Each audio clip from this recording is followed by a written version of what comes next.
गांव गांव बस्ती बस्ती में इतनी मेहनत करके इस देश की और देश के लोगों की सेवा कर रही है।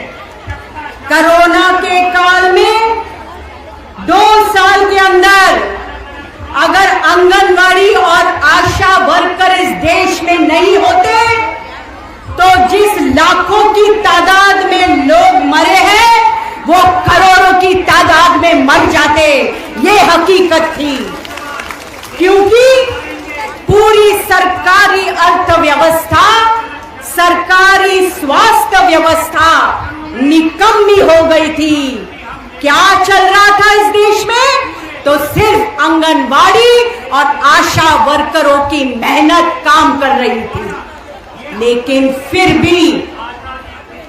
भी ये सरकार इतनी बेशरम है, मेहनत करने वालों का हक मारने वाली ये सरकार है। ये बीजेपी आरएसएस की सरकार इतने सालों के बाद, महामारी के बाद तो भी उनको होश आना चाहिए था कि अगर ये आंगनवाड़ी की आईसीडीएस की व्यवस्था नहीं होती तो पूरी दुनिया में भारत एक बहुत ही बेशर्मी को उनका मुकाबला करना पड़ता, नाम खराब हो जाता भारत का, वैसे भी हो गया। इतनी तो उसको समझ होनी चाहिए थी।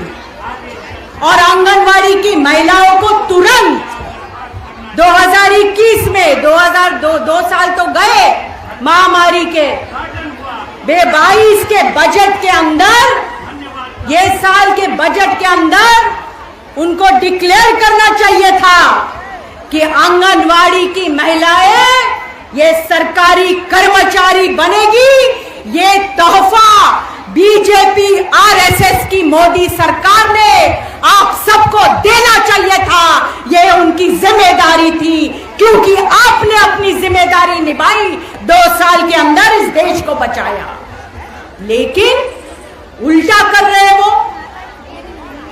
ये सरकार का सिर नीचे पैर ऊपर है ना, उल्टा कर रहे हैं। बजट के अंदर आईसीडीएस के स्कीम का पैसा में कटौती, यहां पे आप स्लोगन दे रहे हो नई शिक्षा नीति वापस लो।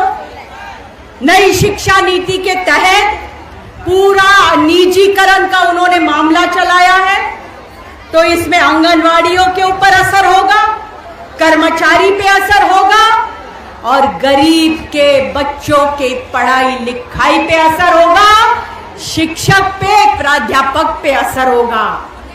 बचेगा कौन?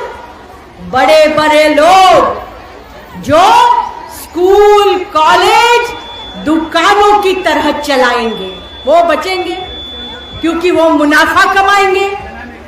तो आम लोगों जिस चीज से बेहाल हो रहे हैं, ऐसी नीतियां ये हम कतई सहन नहीं करेंगे।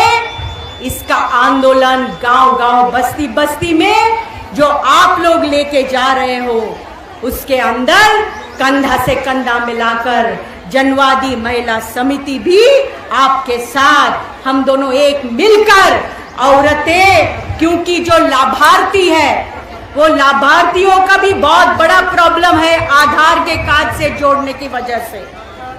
लाभार्थी का प्रॉब्लम आधार कार्ड की वजह से, राशन का प्रॉब्लम आधार कार्ड की वजह से, स्वास्थ्य का प्रॉब्लम आधार कार्ड की वजह से, मतलब मजदूरी का भी प्रॉब्लम आधार कार्ड के वजह से।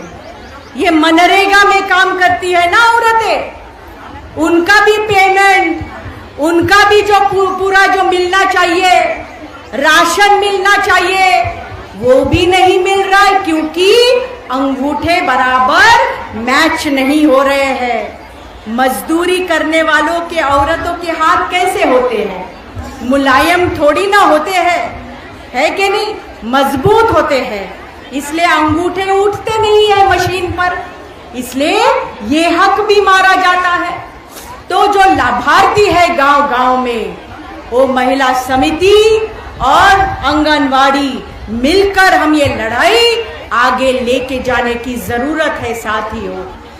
हरियाणा का जो संघर्ष हुआ, 9 से 75 आंगनवाड़ी की महिलाओं को उन्होंने बर्खास्त किया है, केसेस लगाए हैं, झूठे केस लगाए हैं। ये कितनी चमत्कारिक सरकार है, जो हक के लिए लड़ते हैं उनके ऊपर केस लगाते हैं, जो जायज मांग है, जो आवाज उठाते हैं जायज मांग के लिए, उनके ऊपर केस लगाते हैं। अभी आप देखते हो ना, तीस्ता सेतलवाद को जेल में डाल दिया है। उनका क्या गुनाह था? उनका गुनाह था कि जो भी विक्टिम है, जिनके ऊपर जुल्म हुआ है, जो पूरे दंगे फसाद होते हैं, उनके ऊपर जो जुल्म हुआ है, उनके हक में आवाज उठाती है, इसके लिए जेल में डाल दिया।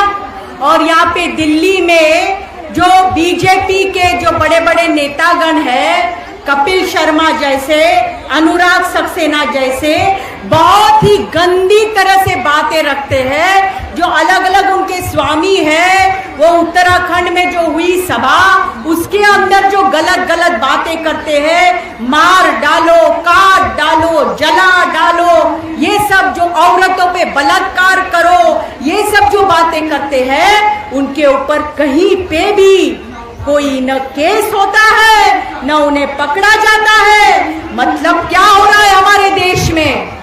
हमारा देश का संविधान हमें अधिकार देता है, हमको बात रखने का अधिकार, संघर्ष करने का अधिकार।